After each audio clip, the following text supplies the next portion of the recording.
again, my name is Justin Lipford, Director of Community Engagement for the YMCA's Youth and Family Services branch here in San Diego.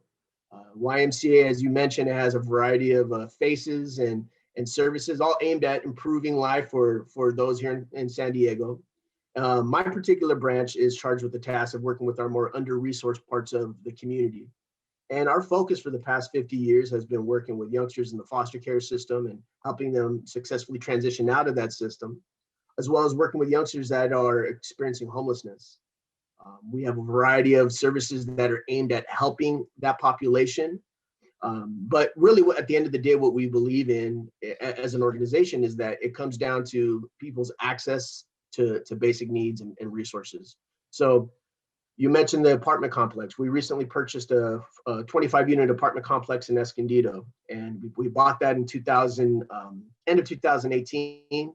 And we're completing a full remodel where we plan on housing 44 youngsters throughout the year, where they can live with their 2 to 3 years if needed.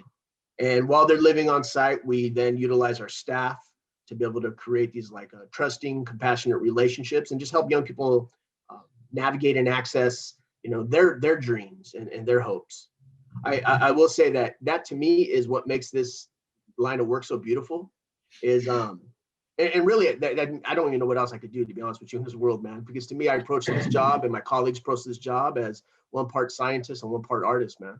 The artist in us is working with people and kind of people that maybe have never had the conversations about what they can become or what they have the power to be. Like, they've never had those dialogues because for the most part, they've been immersed in a world where it's predicated on survival, right? So we come along, we develop these relationships, and we begin to help them paint their own pictures, their own landscape of what their life can become, and hopefully getting them to see themselves as the champion within their own world, right? And so this is something that the artist part of this position is something that we look at, we look at our own lives and in our own past, and how many of us have had people that have been influential, that have been consistent, that have been reliable. I think of my 2 kids. I mean, every day I'm having conversations with them about life. Most recently with my daughter, I was talking to her. She was reflecting on something. She's 10. She's reflecting on something, and I pointed out, I was like, hey, it's interesting because what I'm hearing in you is that you have a strong leadership quality. However, you don't have the need to be the leader. So it tells me that you have this great awareness that can position yourself as a great counselor or as a great advisor. And so just starting to validate these qualities, and I could see her lighting up, right? And it's opening in her mind as we speak neural pathways to what could become, right? And so, that's an example of parenting that we've all had in our own form of shape, whether it's parents or grandparents or great neighbors, whatever it might be. So when we go back to the youngsters we support, they just haven't had that. Now they're 18, they're 19, they're 20, 21. And they're kind of forced to go out into the world and make something of themselves. And it's pretty hard, man. I mean, it's pretty hard even if you have all the resources being at that age. Resources, even harder. It's really hard if you don't feel like you have the power within to go out and create. So that's the artist with their line of work. And I say the scientist part is because we predicate everything we do based on science. We look at the brain and how the brain functions. We understand as a industry that, when you're talking to 18, 19, 20, 21-year-olds, that age range, the brain is still developing and it's going through its final stages, right? That prefrontal cortex, that final stage of development that's really responsible for making those decisions and critical thinking. And if we can't provide an environment of safety and compassion and love and warmth, then that brain doesn't have the chance to do all that development that it needs. Yeah. So that's the beauty of my industry, man. And I love it so much because I've been a part of this industry over 2 decades now. And I would say that from my view, here in San Diego social services arena, really the prerequisite back in the day was just either kind of the been there, done that mentality. So I'll give you an example. I worked, one of my jobs I worked at was called a teen recovery center. So it was a treatment center for youngsters, 15, 16, 17, that got caught up and they're on probation. And during their probation, they're reported using some kind of drugs. And so as a consequence, then they get put into these programs. And these programs are deep, bro. It's daily 5 days a week, 6 months. And during that process, we do drug testing. The goal of that is to go 6 months clean. And if you test dirty, you got to start all over again. Between me and you, it's kind of an archaic system, right? It doesn't allow for growth and freedom, but it is what it is. So anyways, at that time, I was new. I was like, dude, I was like 23, 24. And all my colleagues were like 30s, 40s. And most of them were like the ex like reformed gangster from the streets, right? From the like the local hoods, right? Great people, dope people.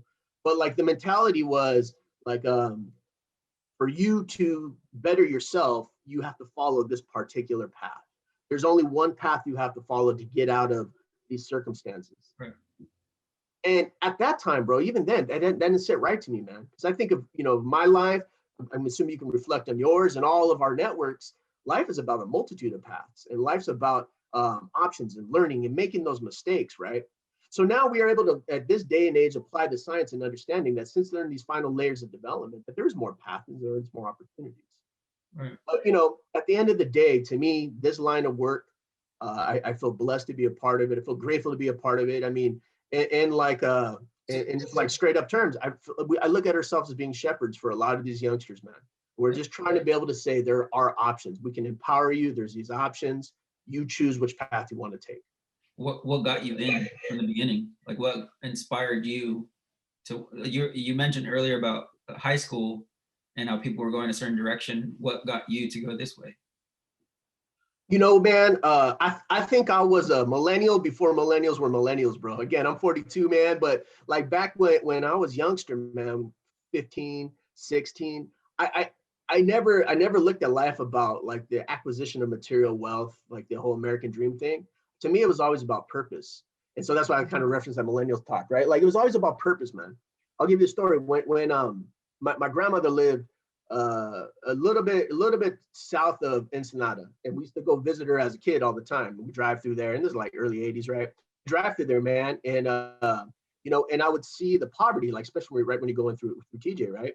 And that would break my heart, bro. It would be so devastating when I look out, our van, and I see a mom with 2 kids, like hunkered in, looking cold, looking desperate, bro. And that used to like impact me deeply, right? So I always knew, man, like I just had a thick vein of compassion within me, man. And it was just about like helping. I wanted to help. I wanted to find a way to, to contribute to the betterment of our people, right? So that was always there, man. And I was introduced, when I was at Southwestern College back in the day, I was introduced to a homie, and he was part of this organization, and they did a thing called street outreach. And so I was like, yeah, what is street outreach, man? So basically what they do is they go to the teams of 2 or 3 people, youngsters at the time, go out to the streets of National City, Imperial Beach, Chula Vista, San Isidro, like throughout this whole, like that community. And they just kind of go out and what they see other like youngsters, if those youngsters look like they might be in need of some resources, we be a bridge for them.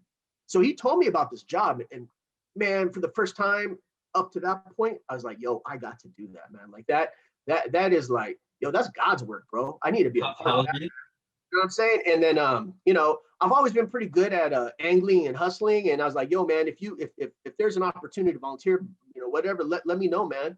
And I kind of stayed on him. And then he told his boss, I was like, yo, let me just get an interview. Got the interview, got the job. Felt like I felt so accomplished, dude. Yeah. So now I started in this line of work. And I didn't know anything about social services, dude. I was very, very blessed and very fortunate, man. Like I was never in a position in my upbringing where we need to rely on any kind of government subsidy or any kind of help. Though, I mean, if we went deep in the weeds, I could say, yes, there were times. But, I hadn't had any experience with that, man. Yeah. Lo and behold, go out, start on the street outreach stuff. We're walking through parts of town I grew up in, parts of town that feel like childhood memories, right? And so I started seeing life through a different perspective. I started seeing life through the perspective of someone that has an opportunity to facilitate hope and facilitate change. And it was a trip, dude, because again, I was very young at the time, man, maybe 21, right? And talking to people either 21, 18, 19, whatever it is, and just being like, if you need help. So what I learned in that process too, man, is the number one thing that's necessary in developing any kind of relationship is trust, man. And a lot of folk that come from under-resourced communities, and maybe in general, maybe it's overstatement, but maybe in general, but especially with these under-resourced communities, trust is, you have to earn that trust, man. Yeah. You earn it through consistency, you earn it through authenticity, you earn it through just being your full self, and listening and wanting to understand the individual in front of you. And that comes with time. So, when I was doing street outreach, but specifically over at National City Boulevard, man, we would go out there. We would do like National City every Thursday at 5:30. And at that time, there was high levels of human trafficking that was happening up and down that street. And so we would go, and we would see the young ladies, and we would just be like, hey, hello, like, just trying to position ourselves as advocates and as safety, right? And we provide resources when needed. At that time, it was like, yo, here's things to keep you safe, whether it's condoms, whatever it might be, right? Like, let's keep you safe. And if and when you're ready for anything, like, we're here. But it was a trip too, because at that same time, we'd be doing that. We'd be having their, I'm trying to think of the best word to say, but really their pimps, like, eyeballing us, like, who messing with business, right? So then we'd have to find a way to position ourselves as safety there, not be a threat, right? So in that dynamic, you learn a lot, man. I mean, I sure did, man. And I learned that, there's a way to navigate through life, especially when you're wanting to be a help to people, that, again, it's about how you represent yourself.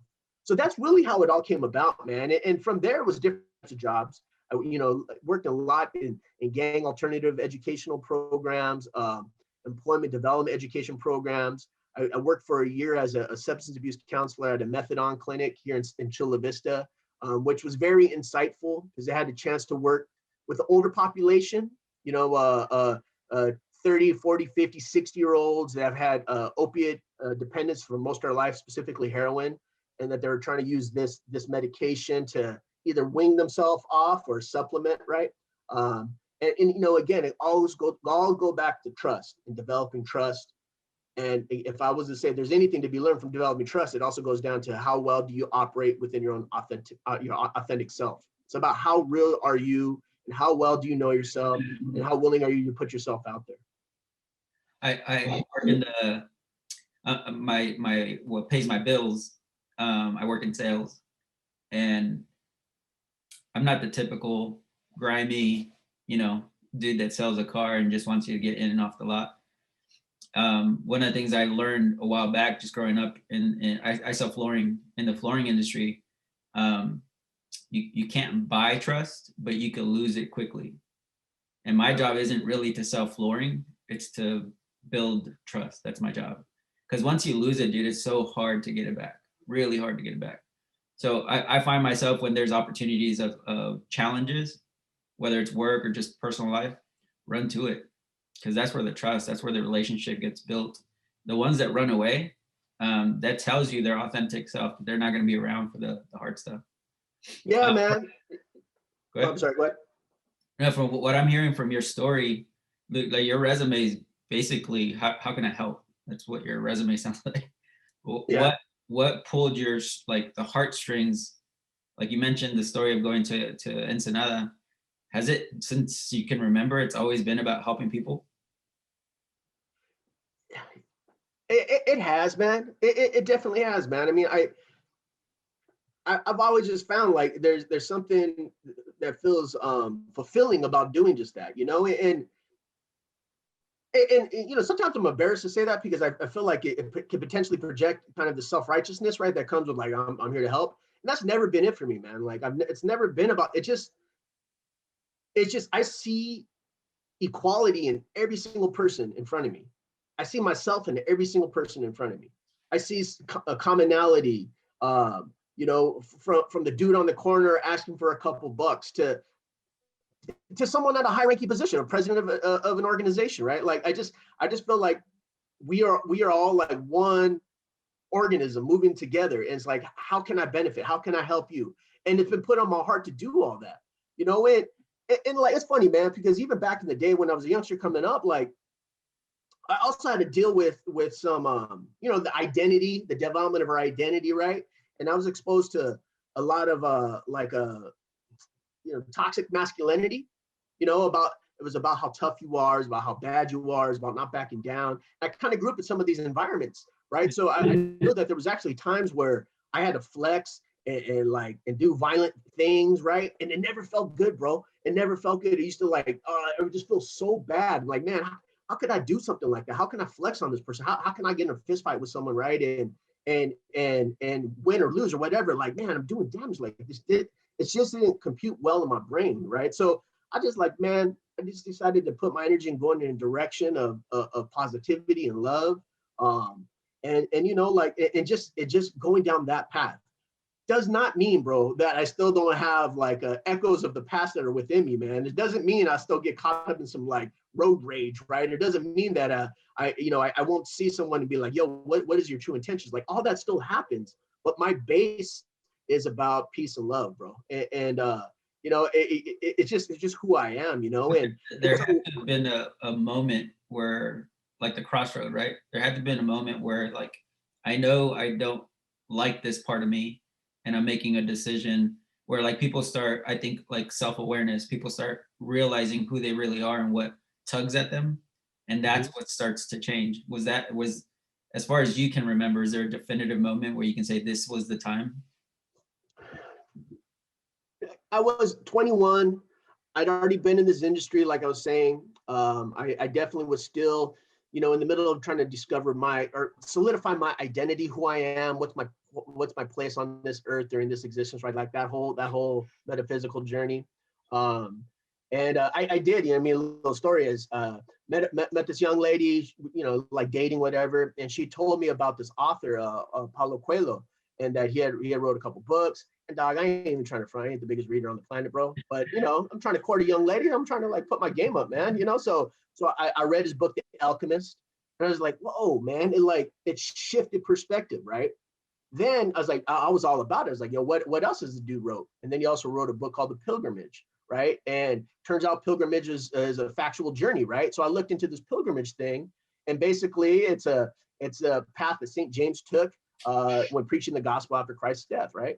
And so people from all over the world were flocking to do this pilgrimage. I said, word bet, dog, I'm gonna go do that, man. So I got my little savings together, like $2,000, dude, and bought a ticket, flew out to France, jumped on the train, took the south of Spain, and walked for 6 weeks, bro. Like walked the earth, dude, on this path.